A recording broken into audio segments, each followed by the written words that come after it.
Jim Collison here at Heartland Developer Conference 2014, and we're here with Nate Taylor. And Nate, first, thanks for coming out, Thanks for having me. Being a part of the bonus content for the conference. Tell me a little bit about who you are, what you do, where you're from, those kinds of things. Yeah, so I've been developing software professionally for about 14 years now, 15 years. Have a degree in electrical engineering. Thought I wanted to get out and do circuit design and board design. Yeah. I did that for a year, realized I was horrible at it. I didn't like it. And so I just kind of seamlessly flowed into software. So I've done a lot of C++, and then I moved into .NET, and then in the last year or so, it's been Angular, Node, a lot more of the JavaScript frameworks. a lot more front-end web a lot more front-end stuff. Stuff I thought I'd never do. So. Hey, as an electrical engineer, though, I mean, some of that stuff, especially in C++, helps make some of that make sense, right? Absolutely. Yeah, it was great. I worked the first 7 years of my career at Caterpillar, and so I was surrounded by other EEs and computer engineers and all these guys, and it was just kind of like, okay, I get this. And then when I switched to .NET, I felt like I was cheating because I didn't have to manage memory or anything. Just like, what? This cleans it up for me? Like, is this even programming anymore? I know. Is this an IDE that's easy? Yeah, exactly. What's this about? Like, I don't understand. How long have you been doing .NET development? Since I came to Omaha, which was in 2007. So about 7 years now. Quite a while. Yeah. So you've seen Visual Studio really make some pretty drastic changes, right? Over the last 5 or 6 years? It's interesting because for the longest time, that's all I used. Even when we were doing C++, we used Visual Studio. And then after I started working on a lot of the JavaScript stuff, kind of seeing the other tools that are out there. And it's interesting to see some areas that Visual Studio is ahead, and then other areas where it's lagging behind. Yeah, where is it? If I can ask you that, where do you think it lags a little bit? Where's it ahead and where's it lag? So the one that caught us yesterday was they added in the latest version. I don't know what the shortcut is, but you can just start typing and it'll find the files for you. But like Sublime and Atom and some of these other text editors have had that for a while, and they seem to be a little bit smarter about it. So I was looking up a customer controller. I had a variable named customer controller, and it tried to take me there. I was like, no, I don't want that. I want the class named customer controller. So it's just some fuzzy logic kind of stuff there. Sure. And then this becomes more of a personal thing, but I prefer a smaller, lighter IDE. I understand, like with Ultimate, they've got to have all the SQL Server stuff and all the test automation stuff. I'm like, I want something to write code and compile my code. Yeah. And let's go. Right. A notepad. Yeah, I'm pretty close to that anymore. So I like it. It's still I still think it's a good editor. It's just one of those kind of once you start playing with others, you're like, I wish I had this or I wish I had that. Well, and they're all kind of that way. Exactly. Well, what's maybe the one or two things you really like about it? It's very, I don't know, it just seems intuitive to use. So I've used Eclipse on projects, and I just always felt like it was bulky, and I wasn't sure what to do where.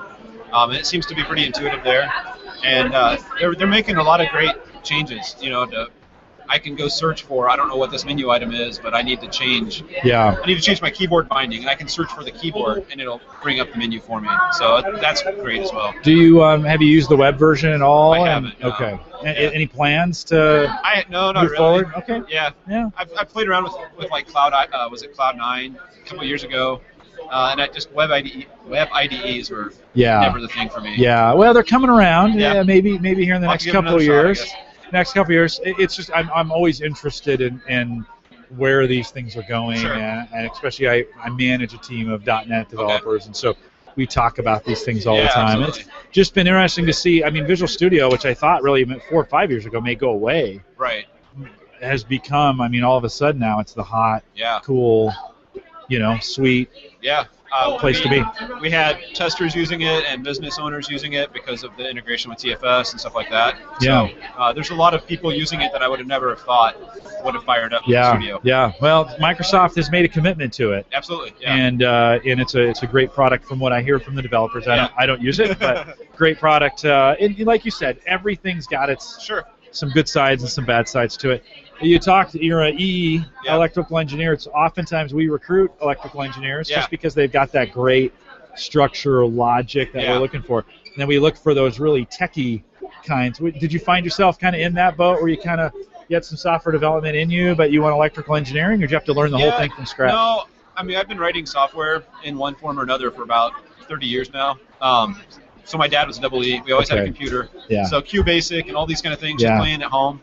And when I went to college, I was thinking about going into computer science, and I had a bunch of people convince me, if you go EE route, you have options. They're like, if you get into computer science, you don't like writing software, it might be harder. Yeah. And so I kind of took that to heart, and I really, really wanted to design stuff, and it just didn't work out. I didn't have the mentality of doing the circuit level design. So yeah, it just kind of naturally flowed just from me having a hobby of writing software. Have you found yourself in the maker movement at all in things that are going on because you've got a little bit of electrical design in you? I haven't really. It's something I'd like to. I think my kids would love it, so I want to get into it for that. But it's just kind of one of those. Yeah, there's a bazillion things that I'm interested in. So how do I pick which one to work on now? I know, it's crazy. It's a great time to be alive. Absolutely. That's kind of what I say. Let's dig into your session a little bit. What do you come in? Give me like the 1 or 2 big points you're hoping to get. Yeah. So the focus was really on testing. Testing UI is hard. It is because it changes so much. It's kind of this abstract. One of my points is, can it be objectively correct? Probably not. Maybe. I'm not a designer, but things change, and some designers like it this way, and some like it this way. A constantly moving target. Constantly moving. You can do all the functionality, and then right before you get ready to release, somebody goes, "Oh yeah, we want to change this around because it doesn't look right." Yeah. Or you get a new designer. You get a new designer, and things go to pot, right? You can never do it that way. Exactly. So it's hard to test UI. But what I was trying to show was with a lot of the JavaScript frameworks, they use kind of that MV whatever pattern. And so there's a lot of models behind your views. And it's actually really easy to test those. It's no different than testing a C# object or a Java object. And if you test those and then let the CSS kind of just run its course, you can still test like 90-some% of your application. And then occasionally hit the browser to make sure it all kind of looks right. But if your designers come in and say, oh, we're switching from a blue theme to a yellow theme, your tests still work because you're testing the functionality. The behind the scenes, the controllers behind that. So what do you use? I mean, what's a good way to go about that? Dig in a little bit. Yeah. So for the demo, so we actually sat through and we demoed some code, and it was using Mocha, which is a test framework. It's similar to Jasmine, but I use both of those, and you'll just. I actually demoed using that, and Backbone was the client-side templating I used, or the framework. And so it was just kind of, here, we'll just do TDD. We write a test against this model, and it fails. And then we go into the model and make it work, and we just keep doing that cycle. And then for demo purposes, I like to go in and constantly reload the browser, because sometimes it gets distracting to just see code and terminal. In an actual development cycle, I wouldn't do that. Maybe when I completed the feature, but write a lot of code, write a lot of tests rather, write the code to make the test pass, and then once that feature's done, okay, now let's go hit it in the browser to make sure I didn't miss anything. Yeah. How does that play in, with regression testing? And I assume once you've got these written and deployed, makes regression testing a lot easier? Absolutely, yeah. So I started doing it on the server side because that was my background. And it was really easy to get those integrated into build servers. And over the last 3 years even, there's been huge leaps in JavaScript testing frameworks and getting them integrated into build servers. So the current project we're on right now, we have a few hundred tests. It's a pretty new project, but every time somebody commits to develop, it runs all the server tests, it runs all the client tests. If any of those fail, it stops the build so that we don't actually merge it into develop or whatever. Wow. So some pre-testing before even before deployment. Yeah, exactly. To prod. Yeah, and so one of the things I did was we kind of went through this last sprint, a little bit of a bug fixing sprint. And so it was really nice because you just write a test that captured what that bug was. And once that's committed, that particular bug will never come back. If it does, it's because you're ignoring your tests. You're cheating yourself. But assuming you follow the steps, that bug will never come back. Because that's embarrassing as a developer to me. If you're my customer and I release it to you and you find this bug, oh, okay, I fixed it. And 6 months later, you're back to me going, hey, this is happening again.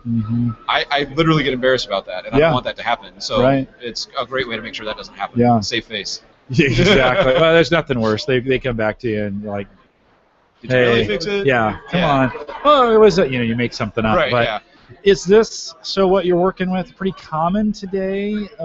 Not as common? Is it new and fresh? TDD as a whole isn't as common as I'd like it to be. I think a lot of people get caught up on writing tests after the fact. And just as a little bit of a soapbox, it seems like that's harder for me because you write your test and then you're not sure how to test it. But if you're writing them as you go along, it's much easier to say, oh, this is testable.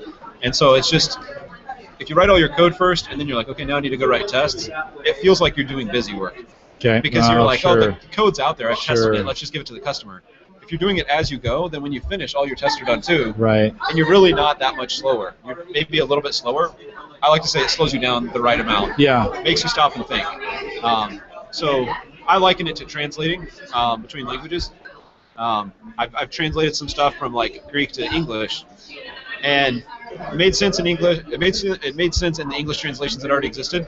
But the mere act of me doing the translation taught me so much more about what it was saying. Right. You know, I could pick up the English version and go, oh, okay, this is what they're saying. Right. But it was the physical act of working through it. Yeah, yeah. What does this word mean? What are they trying to say here? And so the same thing with TDD. What do I have to do to make this test pass? Yeah. Okay, now I understand. Versus if I'm just sitting there pounding out code, who knows what I'm going to wind up with? Yeah. What's the ratio of code to test, like in time, typically, or what do you recommend if someone's doing it right or correct? You know, those are wrong words. No, I understand. But you know what I mean. I know exactly what you mean. You know, it's probably pretty similar of one-to-one. Okay. What I like to emphasize, though, is that the cycle should be about every 60 seconds. If you start doing more than that, then you lose the motivation.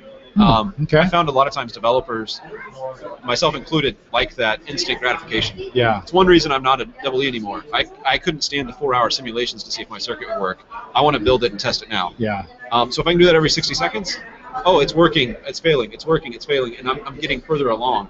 And so that to me is more the emphasis than do I have one test for every line or do I have one test for every method or whatever. It's are you testing often enough to make that progress go? Yeah. And just personally and talking to other developers that I've kind of convinced to do that, anecdotally we found that it makes us enjoy our job more because we're just like, oh, there's another problem for me to solve. It's this red test. Yeah. Oh, I solved it. Oh, now there's another problem. Right. You know? And it's maybe not a big gigantic problem either, right? Where you're like, oh gosh, where do I even start? Exactly. On this because it could be buried in. Yeah. It's I need to add these two numbers together. Okay. Oh, and now I need to divide by a third number. Oh, okay. Yeah. And now I need to whatever. Yeah. These framework? Oftentimes when we think of testing, we think of expensive. Right. Products. Is this expensive to run and deploy? It's all everything I'm doing on the JavaScript side. It's all open source, all free to do. So we use TeamCity that integrates with our .NET and our JavaScript as a build server. That's free to download. I think they have some limits in terms of the number of builds, like the number of configurations you can have. But even then, it's like a one-time license, and it's not bad. But yeah, I'm very frugal and very. I don't want to spend money on something that I shouldn't have to spend money on. Oh yeah. So sure. I would rather use the free ones any day. Yeah, well, in the world of Oracle and Microsoft and such, you spend a lot of money on a lot of those things. You know? Yeah, a few years ago, maybe 6-7 years ago, we looked at a testing framework that was multiple thousands of dollars, just to have it come in for our QA team. And we tried it for 30 days or whatever and realized that wasn't a fit for us. Yeah. And I just remember thinking, like, what if we hadn't had the chance to try it? Right. We would have spent, I think it was on the order of $10,000 or $15,000, which for a small IT shop is a lot of money. Right. That's, and for QA, which oftentimes, gets kind of like, God, can't we just do it for free? Right, exactly. Kind of thing. Exactly. We got to pay for that? Yeah. Yeah. So with what you're working with from this standpoint, what are some things that still are some roadblocks for you? Where are you still running into problems that you just wish you could solve? Yeah, so some of it is trying to do the entire test as much as possible end to end. So there's some, especially if you look at Angular, there's some frameworks that are understanding that better and having like an entire life cycle to say from the time the user requests it through the server and back up. But a lot of them aren't there yet. So a lot of it is very fragmented, and you test this far and then you manually test, or you buy an expensive framework to finish the rest of the way. So I'd like to see that, and I think there's movement towards that. I think as teams put out new frameworks that emphasize testing themselves, I think we'll see growth in the ability to test the entire stack more. Right. So that's exciting. Yeah, it's kind of beginning with the end in mind, right? Yeah, exactly. In a lot of ways, and having all the necessary plugins or whatever. Right. I actually feel like I'm speaking Greek to you at the moment in a lot of ways. But yeah, thinking about how do we set this up in a way that eliminates bugs as we go. Yeah. As opposed to the big test. Okay, let's try it. Well, I mean, you as a manager, I'm sure you've seen those curves before, right? If you catch it in the design phase, it's $1. If you catch it in coding, it's $10. If you catch it after release, it's $100 for a bug fix. Yes, right? yeah. It's multiple times order of magnitude bigger to find it later. Yeah. So if we can find them sooner, it's not only cheaper, which managers like, but there's less work involved to fix it, which me as a developer, I like that. Yeah. No, right on. Yeah, like the Fitbit force that made it all the way out, and they had to completely recall the product. Not cheap. Right? Yeah, no, that is not. And as a software developer, I don't want that to ever be my product. Right. Just as a professional individual, like I don't want that to happen. I want it to be, even if you never know my name, if you never use something I've written, I don't want it to ever come back. Do you find that a common among your brethren as developers? Do you find that a common, or do you feel like you're out there on an island sometimes? I feel like it's a tide that's going that way. Yeah. I'd say more than 50%, but I still feel like there's a lot of people that, not that they're not that way, they just don't put that thought into it. They're thinking, as we often get, so entrenched in the problem that a lot of times it's easy to lose focus on the customer. I was the only one on a project one time, so I did project management, customer relation, development, QA, like everything. Sales. Exactly, pretty close. It was an internal project, or else I would have been. Yeah. And that really taught me, like, hey, my customer is going to use this. It's not just a problem for me to solve and push out the door. Right. And I think a lot of people just haven't had that. You get into a big company and you don't get that experience. Yeah. So it's not that they're negligent. It's just they haven't been exposed to it. Yeah. Did you do your session already? I did. It was this morning. Yeah. What kind of questions did you get from the audience? But oftentimes that's gives you some good insight to how well you did. I actually didn't get any questions. We kind of went right up to the minute that we needed to. Okay. It was right before lunch, and I was conscious of the fact that people were going to be hungry and want to go. But I did have some good feedback. We played a word association game with testing. What do you think of when you think of testing and UIs and TDD? And there's a lot of good feedback there. A common theme was that it was brittle and hard to test in the UI, and that a lot of times what we test is the back end, the algorithm, the math equation, which oftentimes is a small portion of our application. So there was a lot of engagement and good feedback there. And hopefully, as they were thinking about that, and once we got done, they kind of saw that I started with those same concerns. I started with those same fears. Right. And now we're to this point. So I'm hoping that as they were listing out, like, oh, it's hard to test, that they can kind of see it towards the end. It's not as hard as we like to think. How long is, like, in this current cycle you're in, how long have you been working on this concept, this idea? So probably about a year on the JavaScript side. Because I took a job last October, towards the end of October, and it was all Node.js and Backbone on the front end. And so it was a chance for me to put my money where my mouth was, which was I knew how to test .NET stuff. Let me say that, like, I've been saying we should test all software, so I kind of had to live up to it and do it. I hate that part, right? Yeah. Front-end web design, certainly a little bit different from the code. When we talk about, actually, do you like doing the design piece as well? Design, honestly. Yeah?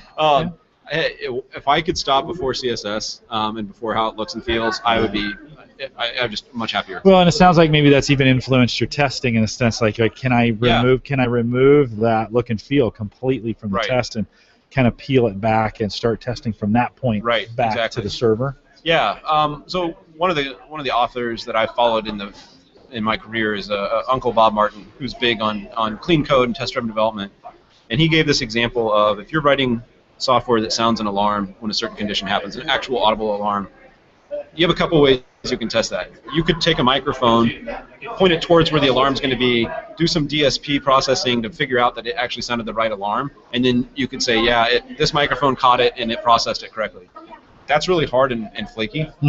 You could also just say, okay, when I get to this point in my code, it's going to fire the alarm.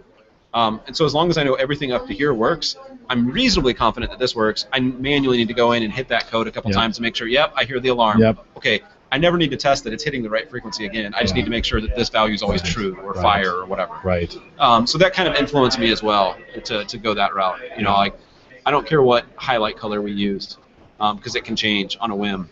I just want to make sure that when we get to this point, the thing that's highlighted is highlighted, regardless of the color or shape or whatever. Sure. Yeah, almost. So that front end's completely customizable, but it's built on top of it's a CMS model, right, in a lot of ways? Sure. Yeah, I mean, there's people out there that excel at not only the design part, but the CSS and the less and all that. I'm not one of those. And conversely, a lot of times they're not the ones that excel on, back-end code or whatever. So I like to get it to that point, and then kind of like, if I can, in my perfect world, I can hand it off to someone who loves it, and then they can crank it out in a day that would take me a week or something, and they're just really good at it. I like it, right? They're using their strengths, is what we would say. Gallup, let me go forward-facing, because often in your sessions you don't get a chance to talk about these kind of things. So as you look out towards the future, what are you excited about that's out there? I mean, what's new and shiny that may not be ready quite yet, but that you're kind of excited about? So I really just like the path that a lot of the JavaScript frameworks are going on, and the idea of having these. It's kind of the pendulum. So years and years and years ago, everything was on a big server, and everyone had dumb terminals, and then everything was on your machine, and it was a pain to update.